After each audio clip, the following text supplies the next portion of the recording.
교육학에서 반복이 중요하다는 것은 우리가 잘 알고 있습니다. 학습법 중에 반복시키는 거죠. 그것이 아이들의 학업 성취도나 기억하는 데 도움이 된다고 합니다. 이것을 구체적으로 연구한 학자가 있습니다.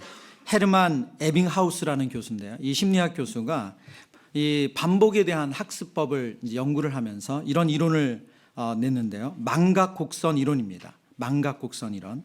이 이론에 따르면 보통 사람의 경우 한 번 암기한 것을 10분 뒤에 잊어버리기 시작합니다. 그러니까 우리가 암기한 것 10분이 지나면 그때부터 잊어버리기 시작한다는 거예요. 그리고 1시간 뒤에는 50%, 그러니까 50%가 이제 사라진 거예요. 그러니까 여러분이 설교를 들었지만 1시간 뒤면 50%가 사라집니다. 네.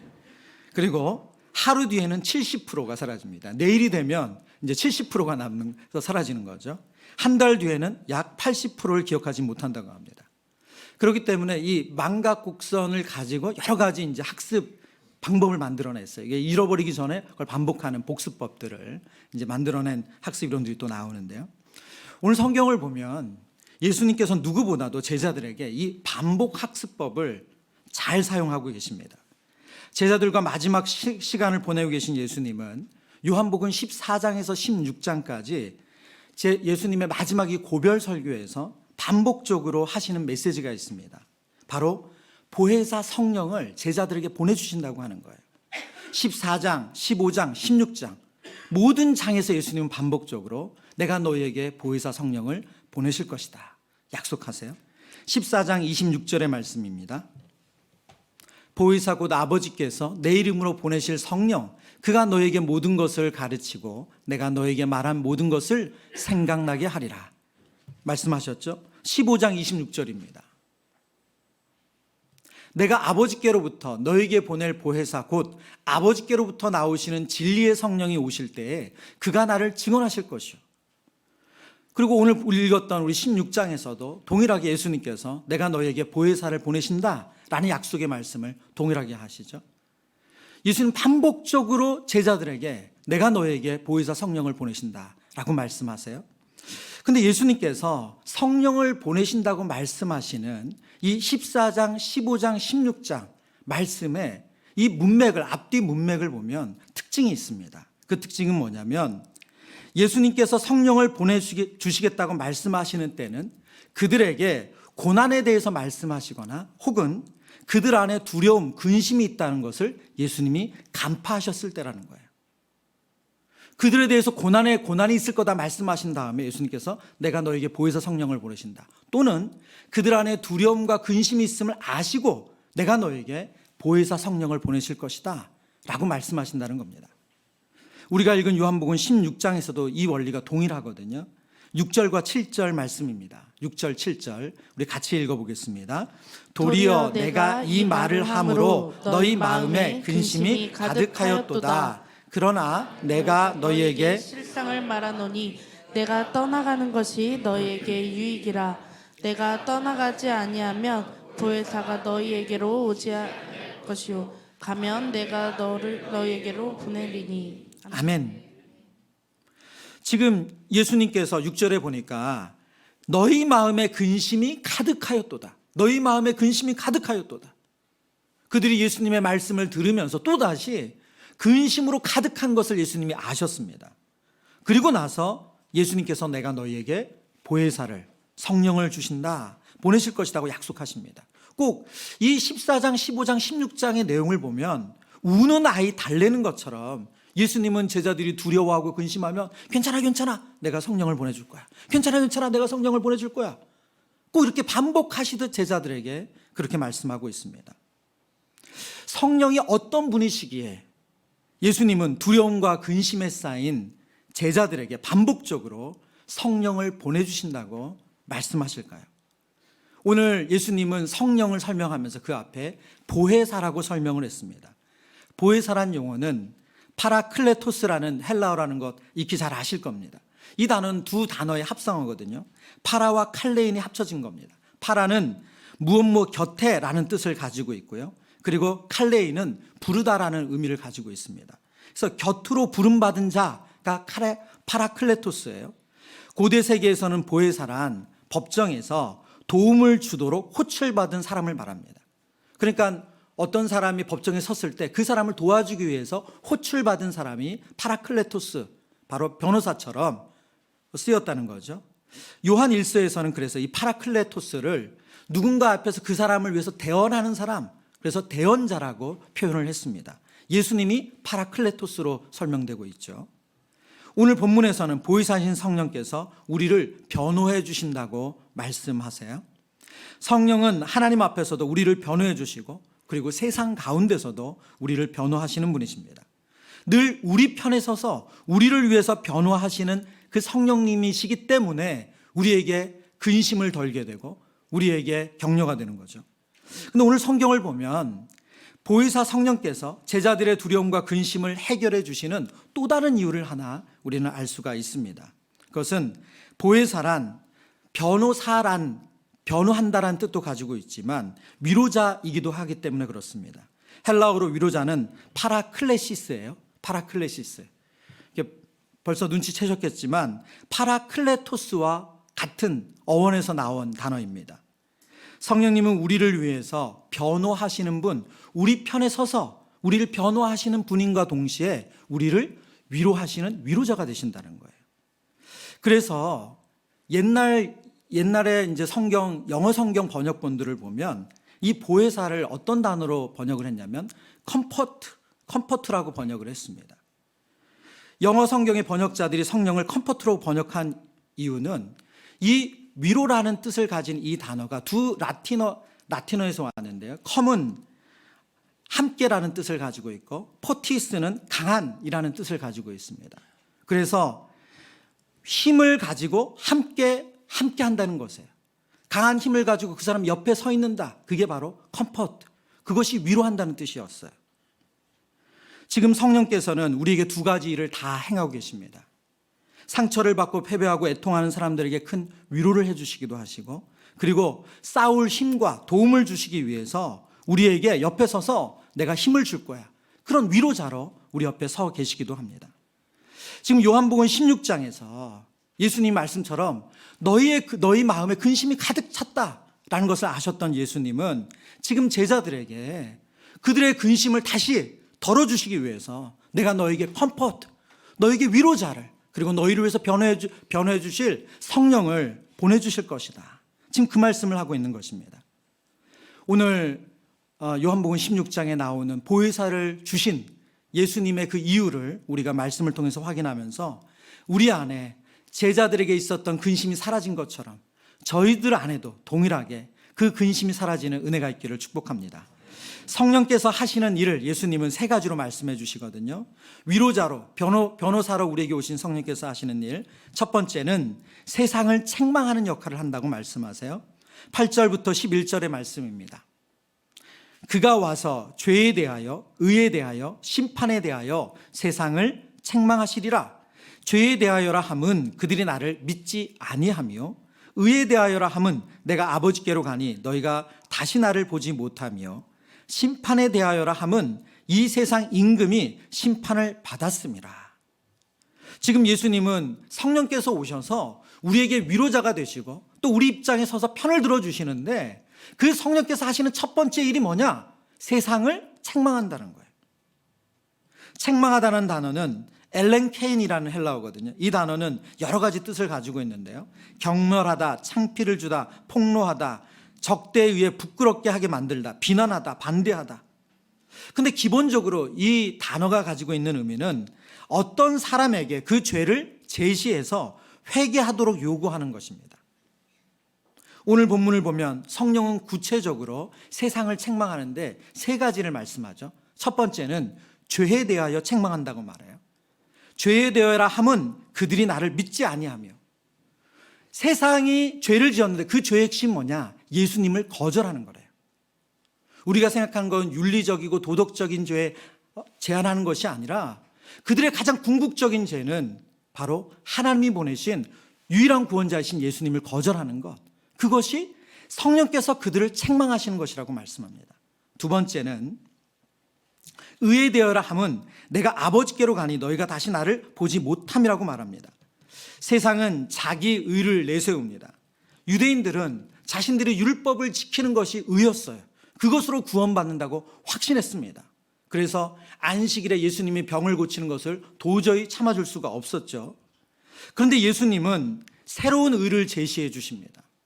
예수님은 모든 사람들이 하나님의 구원을 얻도록 자기 자신이 하나님의 진노를 다 받으셔서 그들을 하나님 앞에 의로운 자로 만드시는 새로운 의를 마련해 주셨습니다.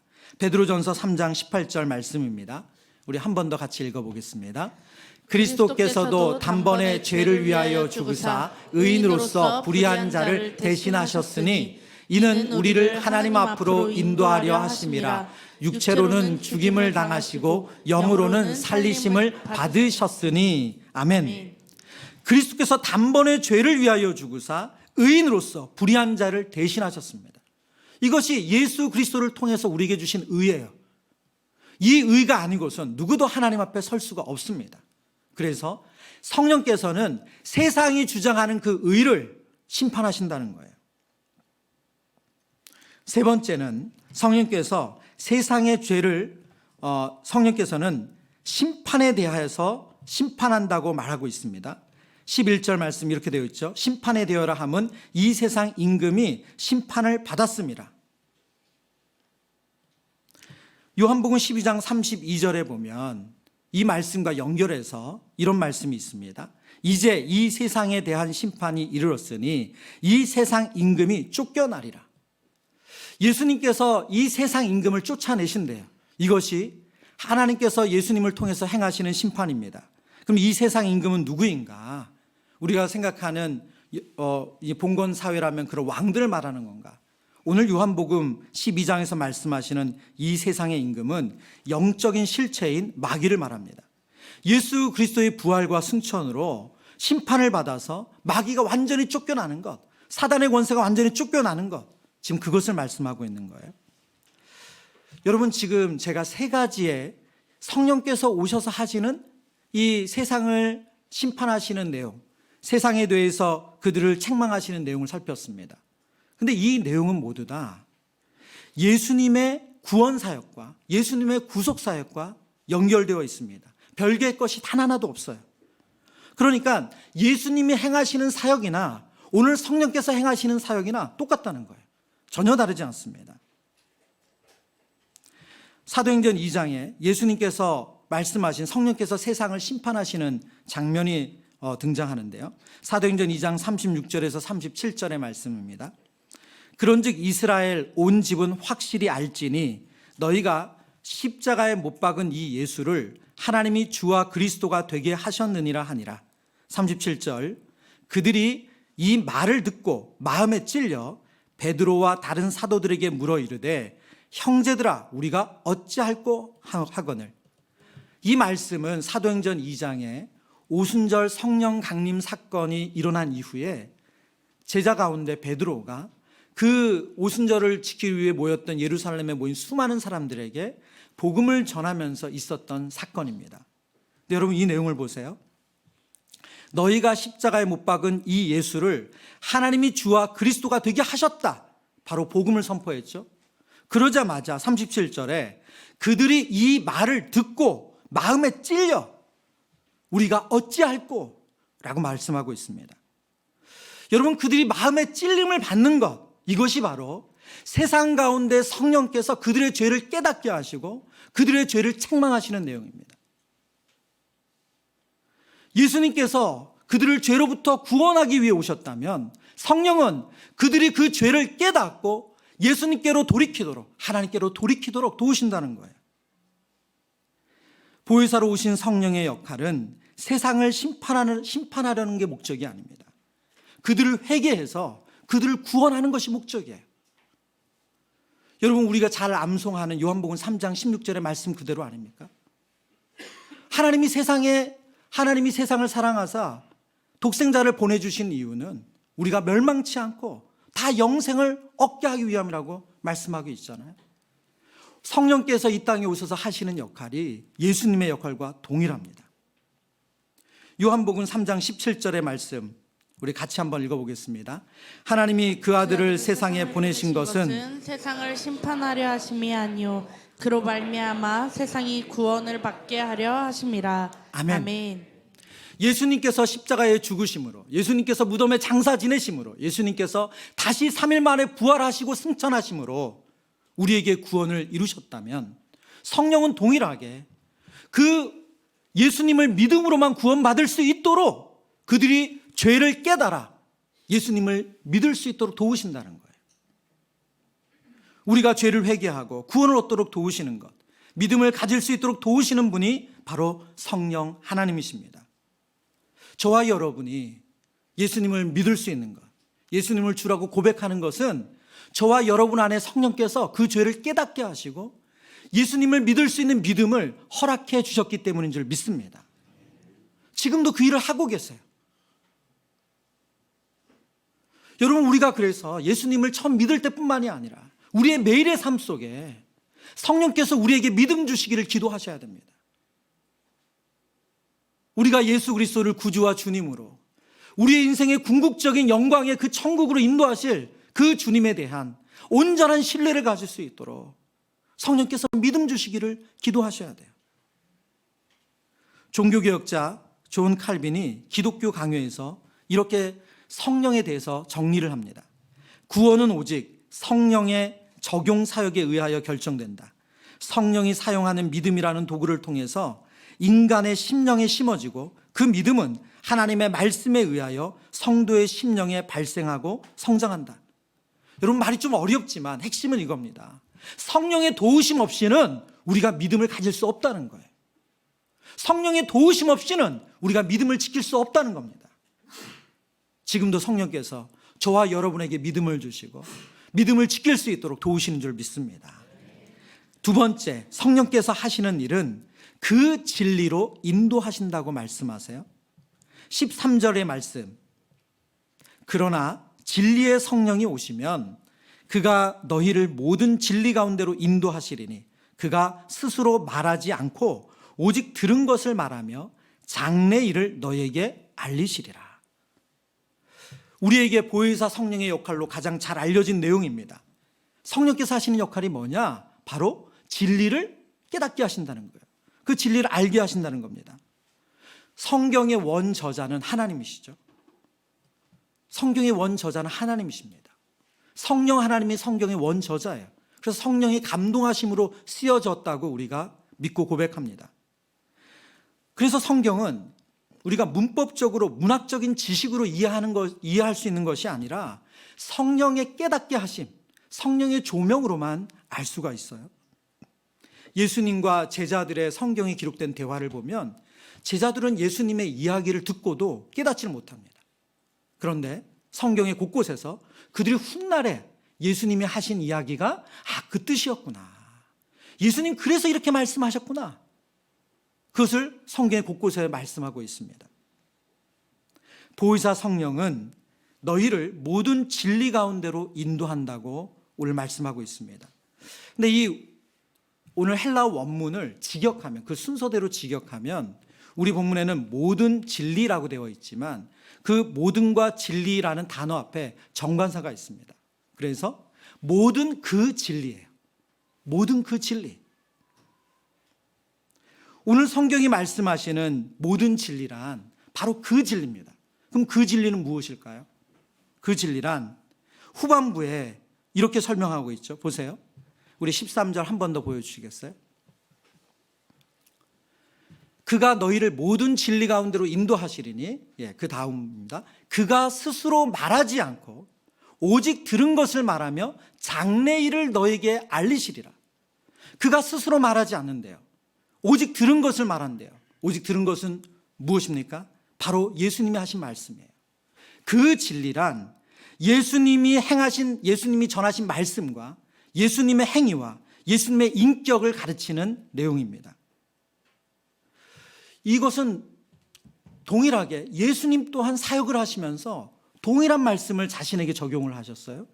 요한복음 12장 49절에 예수님께서 내가 내 자의로 말하는 것이 아니요 나를 보내신 아버지께서 내가 말할 것과 이를 것을 친히 명령하여 주셨으니, 예수님은 성경 곳곳에서 내가 하는 말은 내가 지어낸 말이 아니다, 아버지께서 주신 말이다, 그리고 아버지께서 행하라고 하시지 않은 것 나는 행하지 않는다. 아주 반복해서 말씀하세요. 그런데 오늘 성령의 역할도 동일하다는 거예요. 성령은 어디에도 없는 그런 사건이나 어디에도 없는 이야기나 어디에도 없는 내용을 전하는 것이 아니라 그 진리, 우리가 구원받아야 되는 예수님에 대한 그 구원의 그 진리에 대해서 우리에게 깨닫게 하시고 알려주신다는 겁니다. 요한복음 16장 14절을 고신대학교 신학대학원의 박영동 교수님이 이렇게 설명을 하셨어요. 곧 예수님과 그분의 구속사역에 관한 진리를 증거하신다는 내용으로 이런 설명을 합니다. 성령은 자유하시지만 그리스도 안에 계시된 진리의 테두리를 벗어나 일하시지 않는다. 다시 한번 읽어드릴게요. 성령은 자유하시지만 그리스도 안에 계시된 진리의 테두리를 벗어나 일하시지 않는다. 이것이 성령이 예수님과의 관계, 그리고 그분을 증거하는 성경 말씀과의 관계에서 보이시는 겸손하심이다. 그러므로 어떤 영적 현상이 성령의 역사인지 아니면 미혹의 영의 장난인지를 분별하는 척도는 성경이다. 일그러진 성령의 얼굴이라는 책을 이 박영동 교수님께서 쓰셨는데 그 책에 보면 뒤에서 그래서 이런 설명을 또 덧붙이세요. 직통 계시를 받아서 하나님의 뜻이라고 말씀을 전하는 것이 얼마나 거짓된 것인지를 말씀한다. 성령께서는 그렇게 일하시지 않기 때문이다. 예수님께서 자신의 말씀과 행위를 하나님의 뜻 안에 제한하신 것처럼 성령께서도 예수님이 전하신 그 진리를 우리에게 그대로 전하고 계시다는 거예요. 여러분, 한국교회 안에 상당히 오랜 기간 동안 이 성령론에 대한 혼란함과 그리고 교회와 그것으로 인해서 신앙적인 혼란을 겪었습니다. 성령께서 주셨다는 그 메시지를 많이 전하는 강단이 있었고 또 그것을 서로에게도 그런 이야기들이 많았어요. 그러나 성경은 성령께서 예수님이 말씀하신 그 사역과 그 구원의 내용 안에서 벗어나는 일을 하지 않으신다는 거예요. 그런데 이것을 성령께서 주셨다라고 직통계시처럼 말씀하시는 것은 성경이 말씀하지 않은 것이라면 그건 있을 수 없다는 거예요. 그게 성령이 일하시는 방식이래요. 예수님이 하나님의 뜻을 벗어나서 하나님의 말씀이 안 하신 것을 말씀하신 적이 없는 것처럼 성령 또한 저와 여러분의 구원을 위해서 예수님이 행하신 말씀과 그 사역의 범위를 넘어서는 일을 행하시지 않는다는 거예요.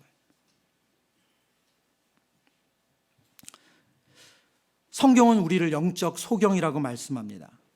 보아도 보지 못하고 들어도 듣지 못하는 영적인 무지함이 우리에게 있습니다. 그런 우리들에게 예수님은 우리를 사랑하셔서 그 영적인 진리, 그 구원의 진리를 깨닫고 그 구원의 진리 안에 서 있도록 안내자로 성령을 우리에게 보내주셨습니다. 그래서 우리가 구원의 길을 잃지 않게 도우시는 거죠. 이 말씀을 묵상하는데 오래전에 들었던 이 단어가 생각이 났어요. 가이드러너. 가이드러너는 단어를 들어보신 분이 있을 겁니다. 이 가이드러너는 두 사람이지만 경기 중에는 한 몸이 되고 개인이 따로 뛰지만 하나의 팀이기도 한 그런 이제 장면을 연출하는데 이게 뭐냐면 우리 장애인 올림픽, 패럴 올림픽 때 이 가이드러너가 있습니다. 예를 들면 2018년 평창 동계 패럴 올림픽에 출전하는 시각 장애인 선수와 가이드러너가 딱 그런 관계입니다. 우리나라가 이 패럴 올림픽의 6개 종목 가운데 시각 장애인 선수들이 참여를 했는데요. 시각 6개 종목 중에 3종목에 시각 장애인 선수들이 참여했다고 합니다. 알파인 스키, 바이애슬론, 그리고 크로스 컨트리 스키 이 3개 종목에 참여를 했습니다. 그러면 시각 장애인들이 앞을 보진 못하잖아요. 그리고 본다. 그리고 이 종목에 한해서만 완전한 시각 장애가 아니라 장애 판정을 받은 좀 뿌옇게 보이는 시각 장애인도 이 종목에 참여할 수 있다고 해요. 그런데 이분들이 이제 스키를 가지고 이 올림픽에 참여를 하잖아요. 근데 앞을 보지 못해요. 그러면 그 앞에 있는 장애물도 보지 못하고 또 이 뭐 내리막길인지 오르막길인지 그걸 확인하지 못하잖아요. 그리고 그들이 지나가야 되는 코스가 이탈되는지도 알 수가 없죠. 그러니까 이분들에게는 이 가이드 러너가 붙습니다. 가이드 러너가 이분들의 이제 앞에 서서 같이 이제 무선으로 이어폰으로 서로 대화를 주고받으면서 경기를 진행을 한다는 거예요. 이 가이드 러너를 줄여서 운동 경기 안에서는 가이드라고도 한다고 해요. 그러면 무선 블루투스를 이용해서 코스의 상태나 게이트 위치를 알려주는 거죠. 그래서 그 규정을 이제 엄격하게 지키면서 하는데, 그래서 가이드 러너는 G라고 쓰인 표시, 이 가이드 한다는 G라는 큰 표시를 주황색 옷으로 입고 선수보다 항상 앞쪽에서 이제 경기에 참여를 합니다. 그래서 모든 그 지나가야 되는 통과문을 가이드 러너가 먼저 지나간다는 거예요. 그 앞서서. 그러면서 지금 어디로 왼쪽으로 오른쪽으로 계속 방향을 알려주고 지금 여기가 어떻게 해야 된다는 걸 지시해 준다는 거예요. 그런데 다만 마지막 결승점만큼은 결승선에서는 가이드 러너가 먼저 통과하면 안 되고 반드시 선수가 통과해야 된다고 해요. 선수가 통과하지 않으면 그 경기는 실점이라고 합니다. 실격된다고 해요. 그리고 가이드 러너는 경기 중에 아주 특정한 지역을 제외하고 우리 경기 규칙상 몸이 접촉해도 된다라는 그 지역, 안전을 생각해서 그 지역을 제외하고는 절대 접촉을 할 수 없다고 말합니다. 여러분, 제가 이 성령께서 우리의 안내자가 되신다는 이 말씀을 묵상하는데 영적인 소경인 우리에게 우리 성령께서 똑같이 그 가이드 역할을 해주고 있지 않습니까? 저와 여러분이 길을 본다고 생각해요. 아, 이 길이 구원의 길이 맞아. 이 길이 예수님 따르는 길이 맞아. 그런데 우리는 언젠가 모르게 다른 쪽으로 기울어져 있고 또 전혀 이상하지 않은 길로 갈 수 있는 게 우리들이에요. 그런데 성령께서 G라는 표시에 이 자켓을 입고 우리에게 무선 블루투스로 그 길 아니야. 그 길 맞지 않아. 내가 가야 되는 예수님을 따르는 길, 구원의 길은 그 길이 아니야. 라고 말씀해 주신다는 거예요. 그리고 그것은 유혹이야. 그것은 장애물이야. 라고 말씀해 주신다는 거예요. 가이드 러너가 되시는 성령님의 음성에 우리가 민감할 때 하나님께서 우리에게 약속하신 그 구원의 길에 벗어나지 않고 그 구원의 길을 온전히 걸어가는 은혜를 누리는 줄 믿습니다. 세 번째, 성령께서 하시는 일은 예수님의 영광을 나타내신대요. 본문 14절의 말씀 우리 다 같이 한번 읽어보겠습니다. 그가 내 영광을 나타내리니 내 것을 가지고 너희에게 알리시겠음이니라. 아멘. 성령께서 성령께서 여기서 1인칭 나는 예수님을 말하죠. 성령께서 예수님의 영광을 나타내신대요. 이것은 예수님의 사역 목적이 하나님의 뜻을 이루어서 하나님께 영광을 드러내셨던 것처럼 동일하게 성령님의 사역도 예수님의 영광을 나타내시는 것을 보여줍니다. 이 말씀을 묵상하는데요, 여러분 너무너무 아름다운 모습이 아닙니까? 성부 하나님, 성자 예수님, 성령 하나님이 누구도 자신의 영광이 아니라 성자 예수님은 하나님의 영광을 위해서 온전히 순종하셨고 지금 성령 하나님은 자신의 영광을 드러내는 것이 아니라 성자 예수님의 영광을 나타내는 것이 그분의 사역이래요. 삼위 하나님의 너무나도 신비한 연합과 아름다운 동역을 오늘 이 말씀이 알려주고 있습니다. 성부, 성자, 성령 하나님 안에 어떠한 충돌과 이견이 없습니다. 여러분 어떻게 이것이 가능합니까? 성삼위 하나님의 존재 방식이 사랑이기 때문에 가능해요. 여러분 가정 안에서 남편은 오로지 아내의 영광을 구하고, 이때 아내분들은 아멘을 하셔야죠. 예. 아내는 오로지 남편의 영광을 구하는. 네. 여러분 너무나도 아름다운 연합 아니에요? 아름다운 동역 아닙니까? 오늘 성삼위 하나님 안에 성령께서 그가 내 영광을 나타내리니 그는 그분의 영광을 취하는 것이 아니라 오직 성자 예수님의 영광을 취하신대요. 그것만을 구하신대요.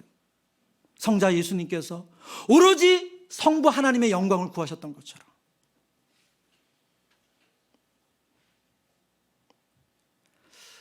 여러분 이 아름다운 성삼위 하나님의 아름다운 이 연합과 동역이 너무나도 마음을 뜨겁게 했습니다. 우리 안에 그런 연합이 이루어지기를, 우리 안에 그런 동역이 이루어지기를. 그러나 요한복음에 보여지는 세상의 모습은 달랐거든요. 요한복음 5장 41절과 44절입니다.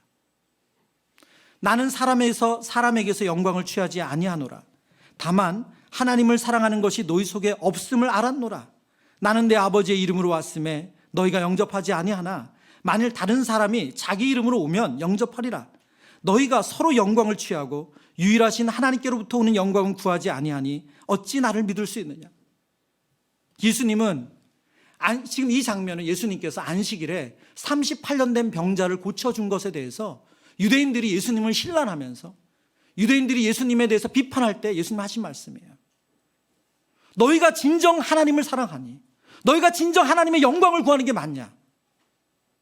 너희가 진정 하나님의 영광을 구하고 하나님을 사랑한다면 너희가 지금 자기들의 의를 내세워서 나 이렇게 안식을 잘 지키고 있어, 그런 자기의 영광을 취하는 일을 하지 않았을 거라는 거예요. 세상은 사람의 영광을 취합니다. 나의 뜻이 이루어지는 것이 중요한 거죠. 나의 선이 이루어지는 것이 중요한 거예요. 하나님이 영광 받으시는 관심보다 내가 옳음을 증명하는 것이 중요하고 내 뜻을 이루는 게 중요하다는 거예요. 그게 세상이 가는 영광이에요. 그런데 오로지 예수님은 아버지 영광을 구하셨고 오로지 성령님은 예수님의 영광만을 구하셨습니다.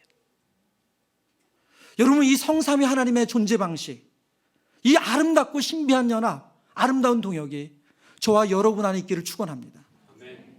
저와 여러분의 평강이 깨어지는 이유가 무엇입니까? 우리가 하나님의 영광을 구하기 때문에 저와 여러분의 평강이 깨어지나요?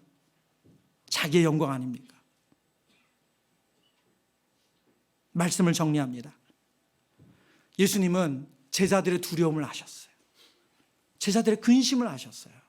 그리고 그때마다 괜찮아, 너에게는 성령이 계셔. 너에게는 성령이 계셔. 그가 너희를 변호해 줄 것이고 그가 너희를 위로해 줄 것이고 그가 너에게 힘줄 거야. 저와 여러분에도 동일하게 오늘 예수님께서 말씀하십니다. 저와 여러분의 근심과 두려움을 아시는 예수님께서 걱정하지 마, 괜찮아, 너에게 성령이 계셔. 그 성령이 세상을 책망한다고 말씀하십니다. 그 성령이 우리를 구원의 그 진리로 반드시 인도하신다고 말씀하세요. 그 성령이 우리를 예수님의 영광을 돌리는 자리로 우리를 인도해 주실 것을 믿습니다.